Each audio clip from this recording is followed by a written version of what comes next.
znanje ne traži i znanje neće postići onaj koji se stidi i onaj koji se oholi. Znanje ne traži i neće postići znanje onaj koji se stidi i onaj koji se oholi. Onaj koji se stidi, stid ga je da pita. Stid ga je da postavi pitanje o onome o čemu ne zna. A uglavnom, najčešće s pitanjima se postiže znanje. Nije čovjek uvijek u prilici da dođe na svaki skup gdje se govori o Allahu subhanahu wa ta'ala vjeri. Međutim, s vremena na vrijeme nailazi na nedoumice, nailazi na probleme, potrebna su mu rješenja, pa nazove, pita ili zapiše na papir kada se sretne sa učenim čovjekom, priupita ga za dotična pitanja i na takav način dobije odgovor, odnosno na takav način postiže novo znanje. Pa onaj koji se bude stidio u problemu, potreban mu odgovor, potrebno mu rješenje, međutim on se stidi.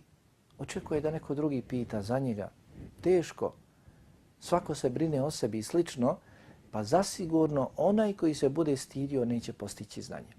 Postoje dvije vrste stida. Postoje urođeni stid i postoji stid od Allaha subhanahu wa ta'ala.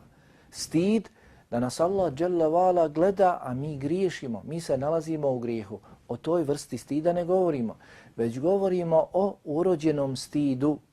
Taj urođeni stid ne smije biti prepreka u traženju znanja.